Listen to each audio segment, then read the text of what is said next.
transcript. And there we are. I should be able to do transcript now.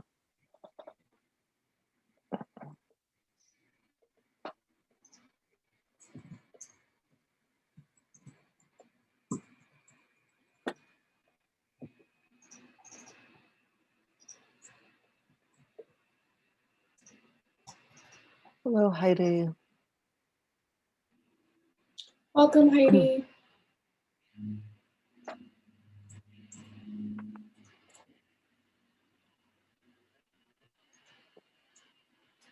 We are just waiting for a few more people to show up. Feel free to sit back, relax. And thank you for being here.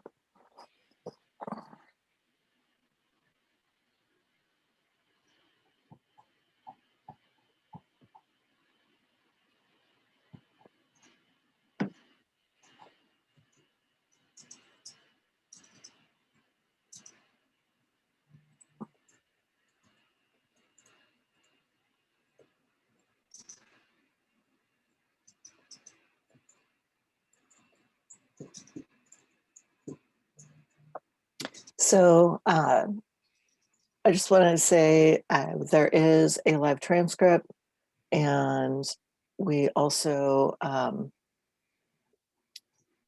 so it'll show the subtitles if you need that.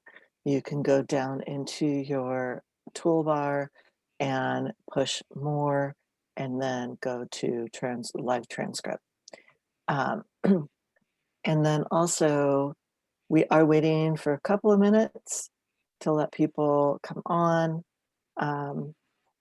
So let me know if, yeah, just so that you know, we're being quiet for a reason.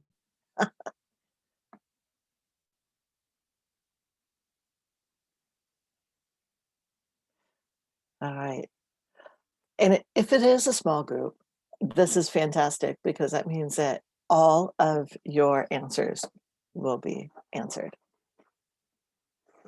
of course, because we'll have time. So I just, it's 5 minutes after, 6 minutes after, and I want to be mindful of everybody's time. We have 1 hour to do this amazing work. And thank you for being here. So hello, this is LGBTQ allyship, and my name is Taylor. I work for LGBTQ allyship, and I just want to first take first moment to recognize that we are on Duwamish land here in the Pacific Northwest, and that we are visitors and will always be visitors. And if you want to visit the Duwamish Longhouse, it's a great building. It's beautiful and phenomenal. And they also accept rent, no matter how small or large. I know that this is a renter's rights conversation, and we all are struggling. And we are also on the Duwamish people's land. So we want to recognize that, even if it's a small token, that we acknowledge their space and them allowing us to live here. We're not really allowing. So thank you. Also, sorry, I just want to also say I put in the chat box the Reverend Duwamish website as well. Yes, thank you. So we are glad that you have joined us tonight, and we have 3 amazing people here that are on our committees that have joined us too. That is Rhonda and Barbara. They're both from our LGBTQ Senior Housing Committee, and then Aquita is here from our Renters' Rights Committee. And they will be sharing a little bit around the renters advocacy work that they do. And we're hoping that with their information, and then if you have burning questions that we'll be able to answer, questions around the eviction moratorium. And then, of course, we always like to make sure that people know some of the renters' rights. And so we have two renter rights that we're going to definitely be talking about today. If you're interested in fighting with LGBTQ allyship around queer and trans justice in our community, please let us know via email. It's also in the chat. There are some forums that you can join. If you live in South King County, there is a South King County Housing Committee, and then there is the Renters' Rights Committee, which is focused on Seattle. There is the Senior Housing Committee, which focuses on seniors housing. And then we also have a Worker Rights Committee if you wanted to work around that area.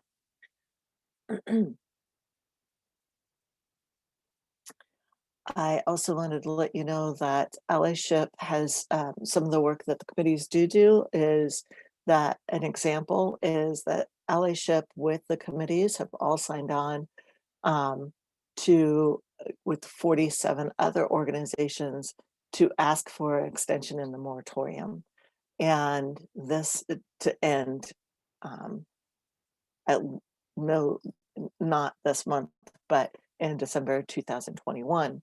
And that Seattle Council unanimously voted this week to urge both Mayor Durkan and the Governor Inslee to extend the moratorium.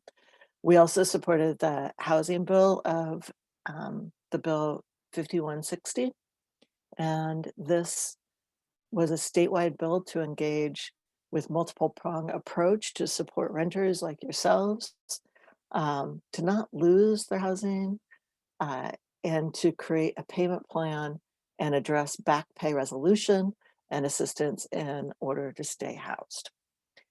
With that, I'm going to hand this over to Katrina, who does more of this work and is more of the expert than I am now. I wouldn't call myself an expert, but hi everyone, I'm Katrina. I'm the Community Programs Coordinator for LGBTQ Allyship. Thank you all for being here with us today. I'm going to just start by sharing a little bit more. Well, actually, Taylor sort of went over our committees, but yeah, so we have 4 committee meetings that, or sorry, we have 4 committees that meet monthly. So as Taylor mentioned, we have the Renters' Rights Committee, which is a Seattle-based committee. We have a Workers' Rights Committee, and we have the South King County Housing Committee, which is obviously more around South King County issues, renters, etc. And then we also, of course, have the Senior Housing Committee.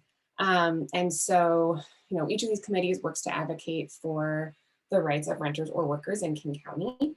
And you know, we do that through providing resources around renters' rights and financial resources, you know, just trying to figure out how to build community and collective power within this committee space itself by meeting monthly, by connecting with one another, by doing outreach in the community. As we are really trying to encourage folks to understand their own rights and how to advocate for themselves and teach other people in the community how to advocate for themselves as well. So, you know, some of the campaigns, as Taylor mentioned, some of the stuff that we've done, but we also have recently been a part of that Stay House, Stay Healthy campaign. Yeah, we're going to talk a little bit more about some of the eviction moratorium stuff throughout this event. But first, because of our focus on renters' rights in this particular event, we want to have our guests, Rhonda, Barbara, and Anquita, who are all from our 2 Seattle-based housing-focused committees, sort of share about their experience and their work on the committee. So I would love to, if Rhonda's ready to take it away, I'd love to have Rhonda share about her experience on the Senior Housing Committee.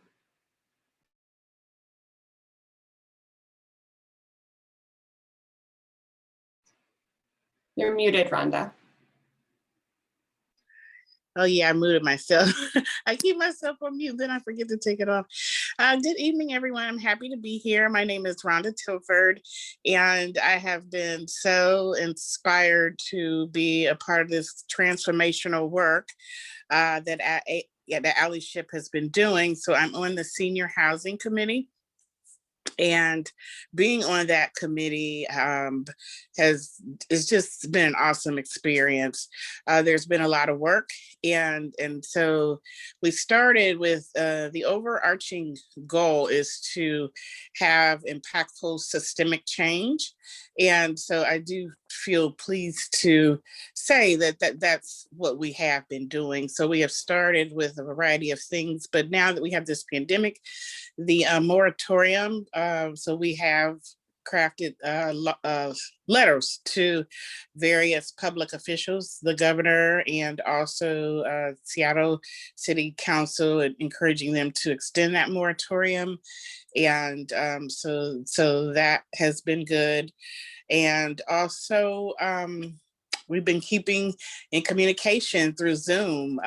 Despite the pandemic, we have met regularly, consistently, and gotten things done. So we've been able to communicate about various food and rental assistance that's available for our LGBT family members.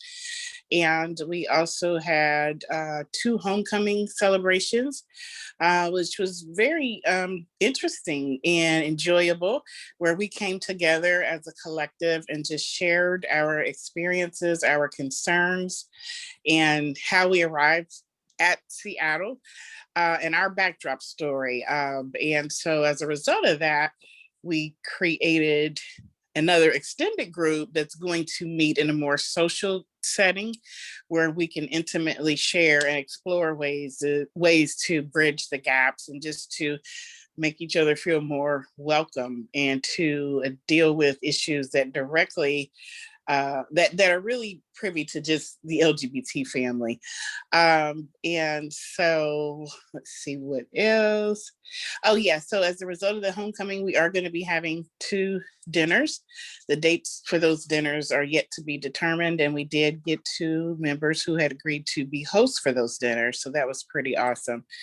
And aside of that, we're going to continue to follow up with the public officials and follow the legislation, and also some of the federal legislation that'll come down that will directly benefit our targeted population.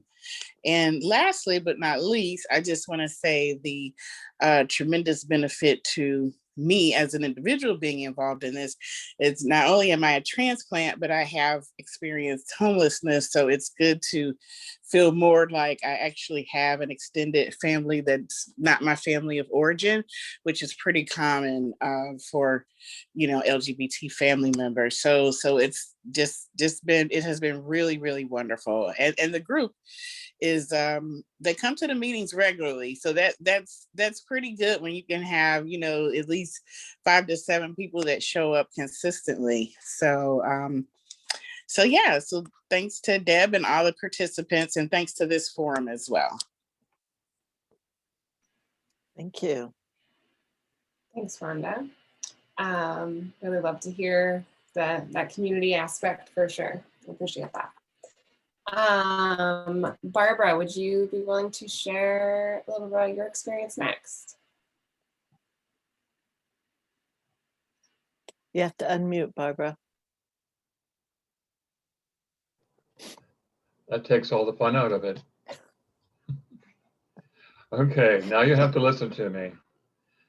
I'm Barbara Sayre, and I'm on the Senior Housing Committee, as well as being a part of the Allyship board. And I've had sort of a funny existence through my life. I once lived as a comedian, and which is why I find a lot of things funny, but there are a lot of sad experiences for people like me who are getting on in age, who I'm 73 years old, and I've lived in senior housing for the last 65, well, not 65, since I've been 65. And there was a time when I first moved in here, I had great difficulty existing.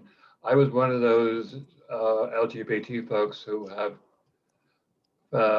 moved into senior housing and discovered that maybe it's time to go back in the closet, because you share senior housing, especially in places like SHA and SHAG.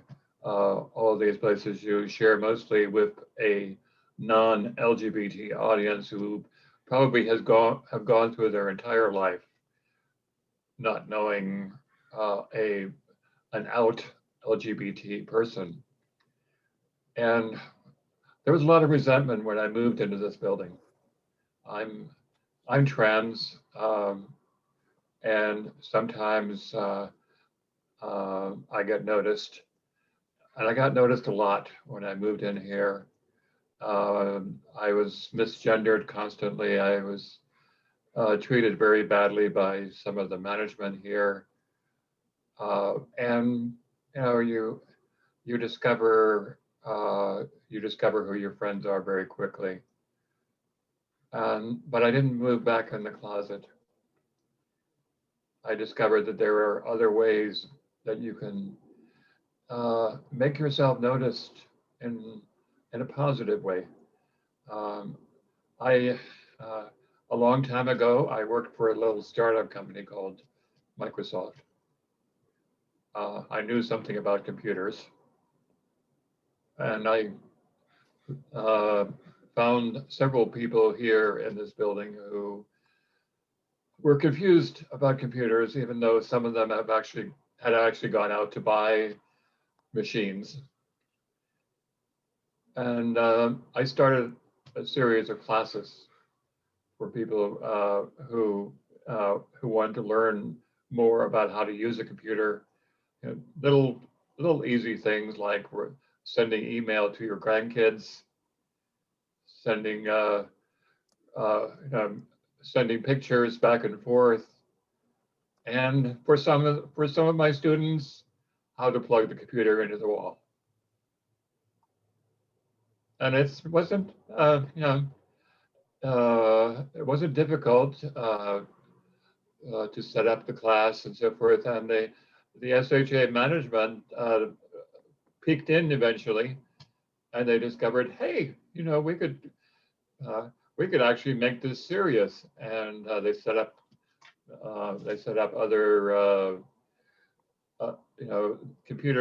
they set up more computers in the classroom, and they set up and they set me up to teach classes in 2 other buildings. And suddenly I was no longer I was no longer that that guy in the dress. And I was for the first time taken seriously. So this is what some of us have, in this age of mixed housing.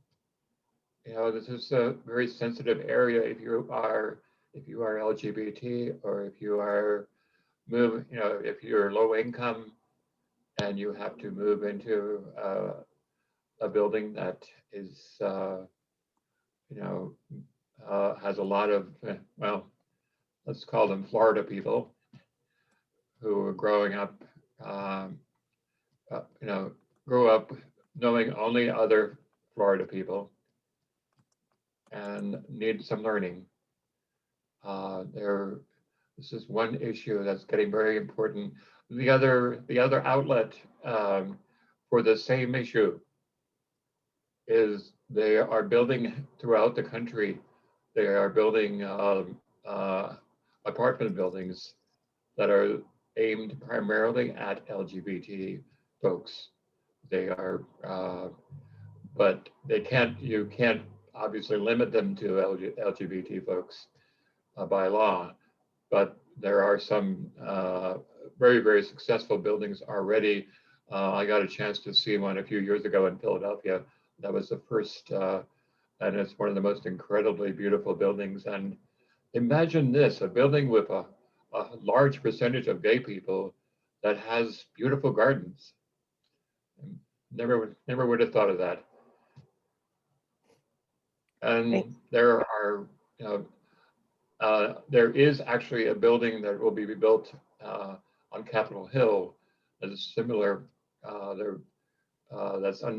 I think they just began construction on that building, and it probably be ready in a couple of years. So that will focus on Seattle. There's another one that's already done in San Francisco. So there's a trend there, and it's going to grow, and perhaps some of the people that are causing issues for people like they did for me, they might get some sensitivity if they decide to share these buildings. So that's Thank you so much for sharing all that, Barbara. Sorry, Taylor, I know that you were trying to say something, but I think your audio cut out. But yeah. Okay. I want to make sure that we have plenty of time for Inquita to also share. So yeah, thank you both to Rhonda and Barbara for your experience so far. And Inquita, if you are ready to share something from your own experience. Hi, my name is Inquita Adams, and I'm a part of the Renters' Rights Committee in Seattle. And I just wanted to share with you all a little bit about who we are, like we're and pretty much what we're working on, and then also why we continue to come to our Renters' Rights Committee. So just to break down the first thing, who we are a new group that's co-creating in a space to create a functional committee. Again, we're brand new, and we're trying to make sure that we are within the space and the realm of making sure that we as individuals, and I say individuals, so we are comprised of individuals, community members, organizational organizations, then also small business owners, and then also organizations small business owners from different small organizations. But we come together with a shared personal and community experience of how to assist in the Seattle area for rental assistance or rental situations. And another thing that I would say that's a part of what we do is like, we have been there for each other. We started out as been a listening group of making sure that whatever is going on within our personal situations, that we're able to like assist each other during the meeting and then also afterwards. I personally have had a situation where the group has assisted me within the rights of like what was happening to me in my situation within renting within the Seattle space area. And then also what we are currently working on is one, getting ourselves together of creating a committee that's functionable. Like I said earlier, making sure that we understand like structural wise, like how do we structuralize the committee, and making sure that when we bring in more people, we can have more hands to help out with the different situations that are going on when it comes to knowing our rights and when it comes to like resources. I would say another thing that we're working on is, and we haven't gotten all the pieces together, but we're still trying to work on it. It's a piece that's working with the community.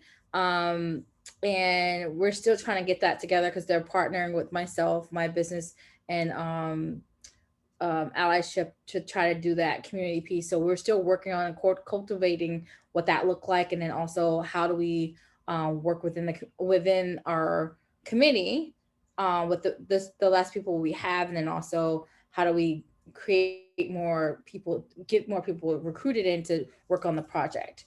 And then let me see, the last thing is I would say, why do we continue to come? We continue to come because we get a chance to uplift each other. Like I said earlier, through and assist each other in our journeys of rental rights, and then also how to make it a safer place for ourselves and our community we serve in. And then also the last thing I would say, like how to get involved.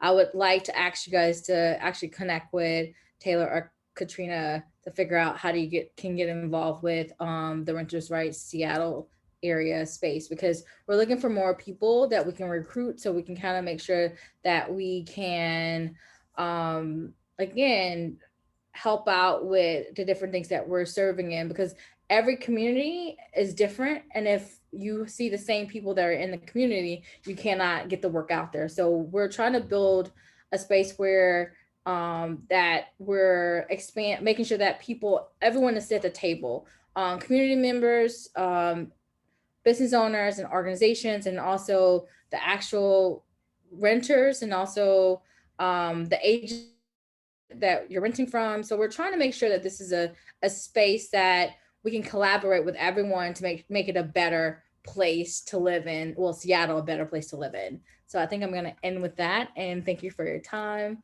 And again, we're recruiting more people. Please feel free to join us. We're a good group. We work together, and even if we do what's so great about the group, even if we don't agree on certain things, we still at the end come together and figure out a solution that works for everyone. And that's what I love about our group. So thank you for your time, and please look us up and try to join the group to help us out. Thank you. Thank you, Anquita. Yes, that is, Renters' Rights Committee is one of my projects on this team, and so I can vouch for what Anquita is saying. It's a good group of folks who are really trying to support one another and just figure out how to advocate for ourselves and for each other. Thank you, Rhonda, Barbara, and Anquita again. And I don't know if any of our guests have any questions for our committee members. If you want to ask any questions about the committees before we move on to talking a little bit more about some of our renters' rights. Feel free to unmute yourself or type in a chat box. Anytime throughout this event, you're welcome to type in the chat box your any questions, and we'll try to get to them. But it looks like there aren't any questions right now, so I'm gonna move on. So I'm gonna talk, we're gonna jump into addressing some of these renters' rights that you're here to learn about. I'm gonna play a video in a moment. So, and I acknowledge that the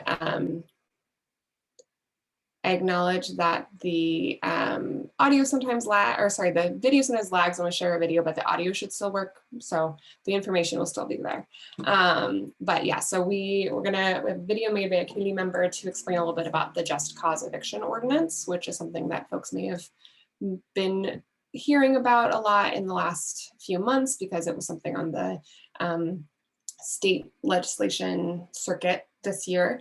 It's been in place in Seattle since the 1990s, but the Just Cause Eviction Ordinance was just passed at the state level earlier this year to protect residential tenants from the beginning to the end of their tenancies by penalizing unlawful lease provisions and limiting the reasons for eviction. So I think the pandemic obviously impacting a lot of folks' ability to pay rent and other various rental issues, and the eviction moratorium, in the corresponding eviction moratorium, played a huge role in getting this bill passed, I think, as so many renters throughout the state were really struggling financially, and state legislators were coming to get a lot more understanding about renters' experiences. I know that some of our committee members have definitely were testifying as part of this bill being on the legislative floor this year. So I know that there's a lot going on, as Taylor said. There's stuff in city council, and it's something that our Seattle City Council has been pushing to strengthen for renters. One of the things about just cause eviction ordinance that has been a loophole, and that is an update from the video that I'm going to show you, is that the reasons for just cause reasons for why renters could or could not be evicted only applied to month renters. And just now, as of like this week, Seattle City Council passed an ordinance closing that loophole so that it also applies to fixed term renters, so 6 months to 12 month renters as well. So that's some background, which is very exciting. So that's some background, and I'm gonna share my screen of this video that explains some of the just cause reasons that landlords must have before they can actually evict tenants. So let me make sure I can figure out how to do that effectively before I pretend that I can. Okay. And there we go. Okay.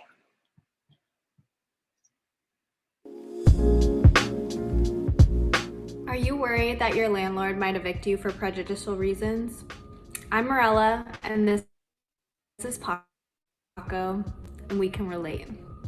Thankfully, the Just Cause Eviction Ordinance can stop that from happening. In 1980, tenants and the tenants union came together to pass this law and stop landlords from unjustly evicting people in Seattle. And right now, folks are trying to expand it so that it protects all renters in Washington state. So how does it work, and who does it protect?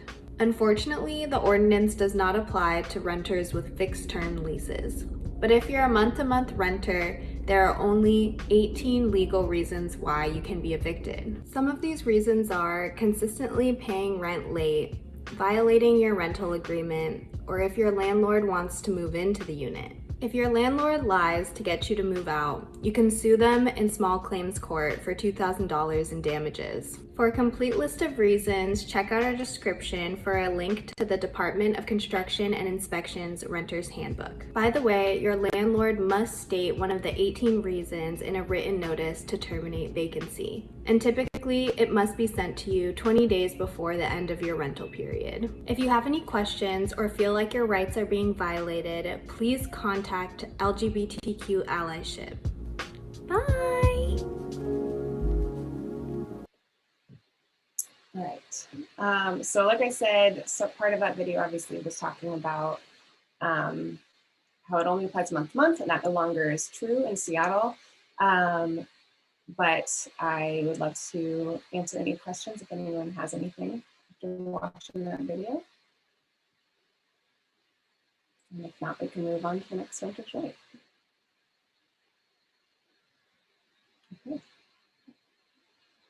Like I said, feel free to type in the chat box whenever you have a question that pops into your brain, and we will get to it. So I am going to show actually another video because one of the things that's really happening right now with the eviction moratorium is that people are pretty concerned about what happens after the moratorium ends, right? Right now it's set to end at the end of this month, June 30th.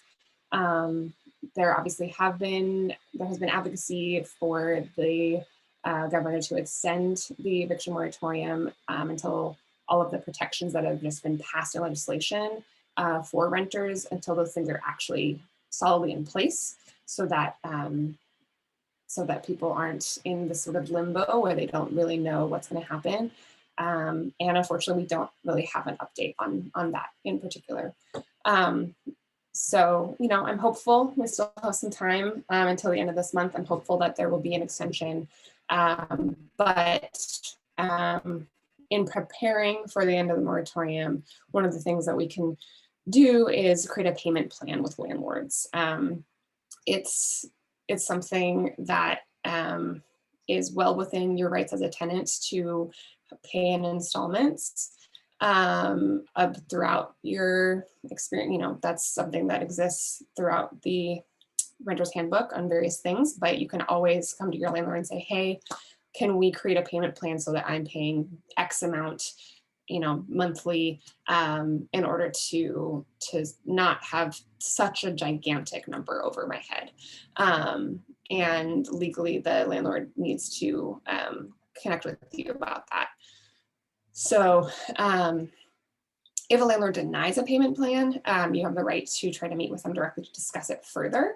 And if they continue to refuse, you can contact Housing Justice Project or Q-Law Foundation for legal advice and support, or you can contact the King County Dispute Resolution Center. And I'll put links to those things in the chat in a minute. And you can also contact the Dispute Resolution Center if your landlord doesn't respond to your request for a payment plan. So yeah, I'm gonna, if it's okay, Justin, I'm gonna play the video real quick and then we'll address your question.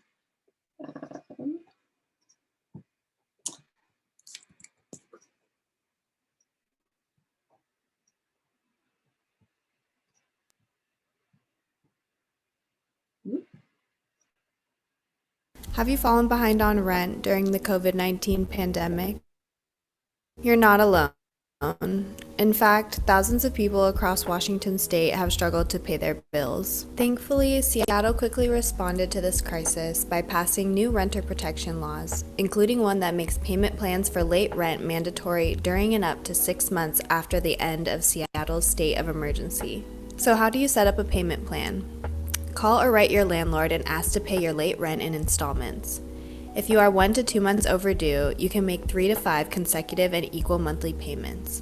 If you're 2 months or more overdue, you can make 6 consecutive and equal monthly payments.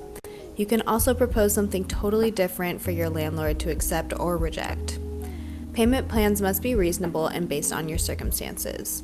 For example, if you have no income and have lost your job, the payment plan can only start once you have another source of income. For a payment plan to go into effect, it must be in writing and signed by both the tenant and the landlord. If your landlord does not accept a payment plan, they cannot collect the overdue rent, report it on your credit, sue you, or evict you for not paying it. That said, make sure to document all your attempts to set one up, because you can use their refusal as a defense against eviction in court. Late fees are also banned during the state of emergency and for 1 full year after it ends. If you need help negotiating or if you need a mediator, you can contact the Dispute Resolution Center of King County. Their website is in our description down below. If you need help within the city of Seattle, you can call the Renting in Seattle helpline at 206-684-5700. You can also connect with us at LGBTQ Allyship at info@allyship.org.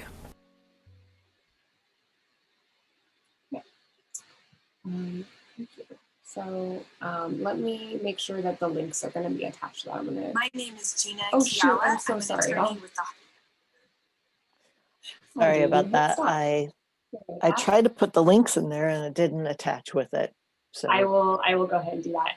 If Thanks. you wouldn't mind yeah, fielding Justin. questions.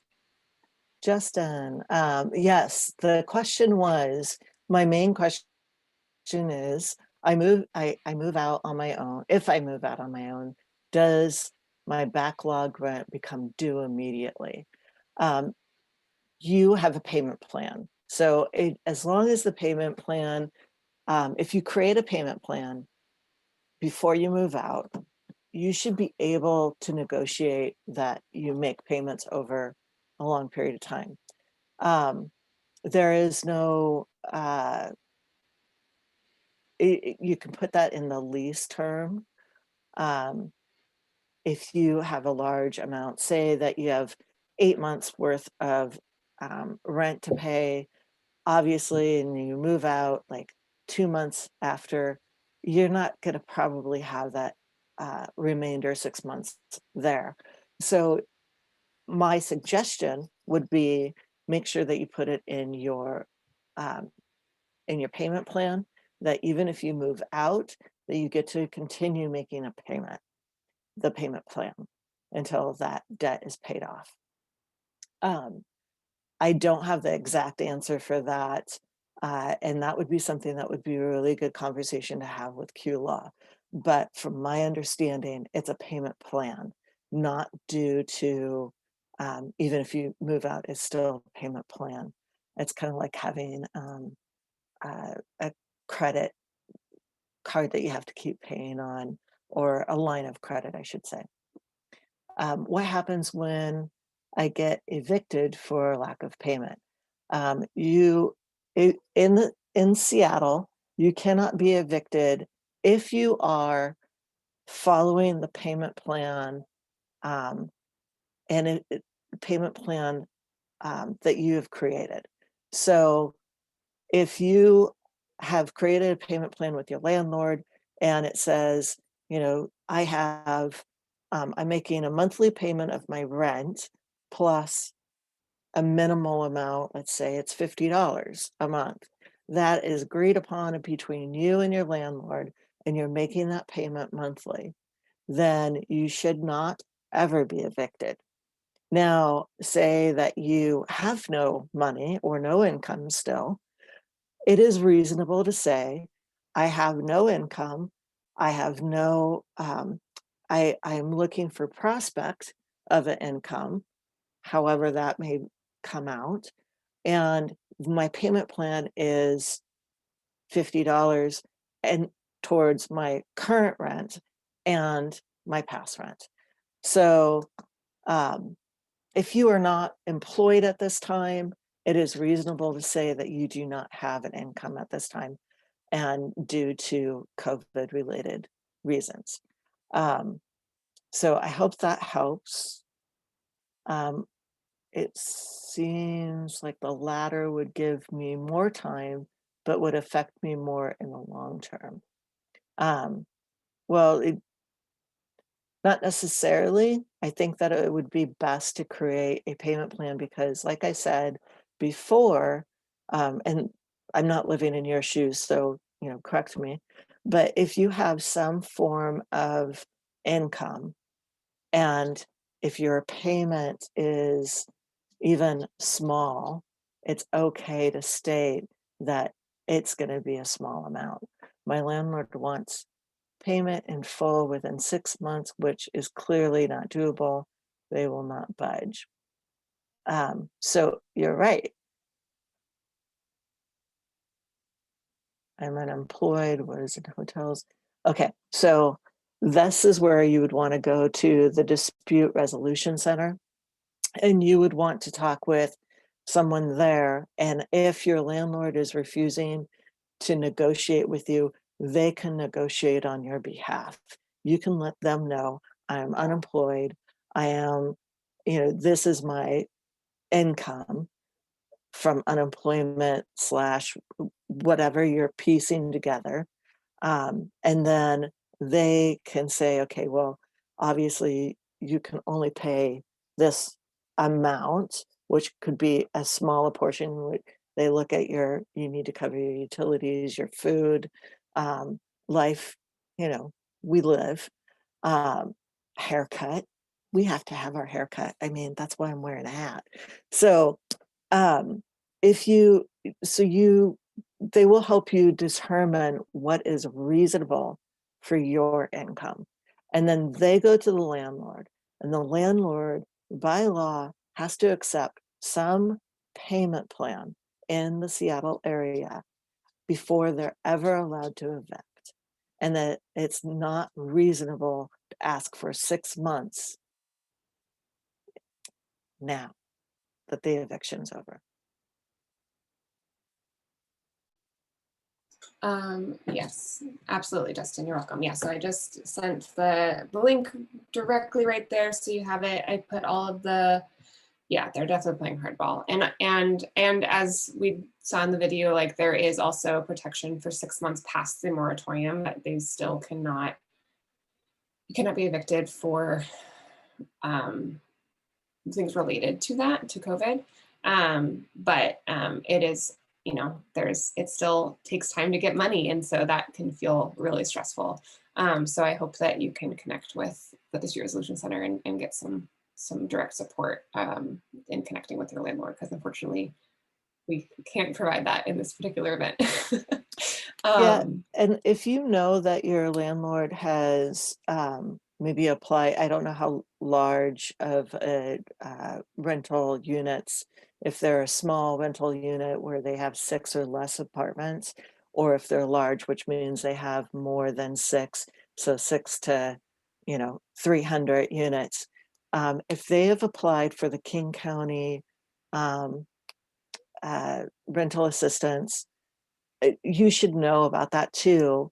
And if they should accept that, if they haven't accepted it, which would be like, why wouldn't you accept it? Because you'll get paid back rent. Um, but hopefully they'll accept that. And if they haven't applied for it, you can also encourage around that, and you can apply for assistance. And I do believe that we have the Housing Justice Project has some assistance, and there was another one, right, Katrina? yeah, this is a perfect segue because the next thing I was going to do was throw up some slides with some information about where we have resources. Okay, Justin, I'm glad you got that, even though that's good. I'm glad. Yeah, so thank you for bringing up the King County. So sorry, it's the King County Eviction Prevention Rental Assistance Program, which is a really big mouthful. So you'll see it as EPRAP, which just kind of sounds funny. But yeah, so that is currently open to rental applicants or renter applicants. And I'm going to throw up a couple lists of some slides that have information. Let me make sure I have the right guy. There it is. Yeah, so you can see these are just some of the legal resources that we have access to. We're going to share all of these lists with you via email after this event. Probably I'll send an email tomorrow with all these resources to make sure you have them and sort of compiled in one spot. But yeah, so we already mentioned the Housing Justice Project, the King County Dispute Resolution Center, and those are both great resources of folks that are it's pro bono. You don't have to pay. And then these other are, a couple of these are specifically for LGBTQ community. So the Lavender Rights Project and QLAW Foundation of Washington specifically support queer folks. And then we also have these other things. Again, I will send these links to you. I'm just sort of putting these names in your brain so that they ring a bell when you look at them tomorrow, hopefully when I send them to you. And hold on one second. So with Yeah. the Lavender Rights Project and QLAW Foundation of Washington, they have pro bono lawyers that can talk about issues. I know that they can't represent you. I think Lavender Rights does have some representation, but QLAW doesn't represent, but they do know the laws and will be able to inform you about the laws. Tenant Law Center also has lawyers that can present information to you. So I just wanted to make it clear of, like, you wouldn't be going to these organizations asking them to represent you at court, but they will give you law information of your rights around larger questions that you may be having. Yes, thank you. Absolutely. And then, so here's another long list of financial assistance and housing resources. Again, I'll send this to you so you don't need to frantically write anything down or Google it right now. But there is, as Justin already applied for, but this King County EPRAP is currently open for renters. I don't know exactly the guidelines, but definitely check out the website. Actually, I can put the website in the chat for sure.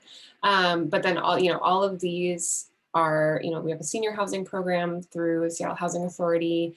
There's a bunch of databases that really you can search for spots that are offering financial assistance, right? Sometimes it's something like the United Churches Emergency Fund, which has money that specifically can go towards paying utilities bills, a certain amount of money towards rental assistance. They specifically work with people who live, oops, I'm sorry, not trying to move that. Specifically work with people who live in these 4 zip codes, so North Seattle, Central and North Seattle. And also you can always specifically, oh, go ahead. sorry, and specifically with United Church Emergency Fund, 2 things to know. They are LGBTQ friendly, and they are the head is queer, openly queer, and the amount of money is $250. So you won't get your rent covered, but you can get that money to put towards food, or specifically it's really supposed to be for utilities or towards rent or deposit or something of that sort. But it's there's really no obligation, or their format is not huge. So if you live in one of those 4 zip codes, utilize them. Yes. And you can always contact the Tenants Union of Washington State. They are amazing advocates for renters. We also have some more financial resources. Again, I will put some of these in the chat, but I will email them out to you as well. And again, some of these are related specifically to people within the queer and trans community, and some are open to all folks. And then I also have some just community resources. These are all almost entirely dedicated to the LGBTQ plus community. Some of them are specifically for, as you can see, Pacific Islander or for Latinx folks, etc. But I just want to really provide as many resources to folks as possible. So like I said, I just wanted to sort of put these in your brain, and then I will send the links to you tomorrow.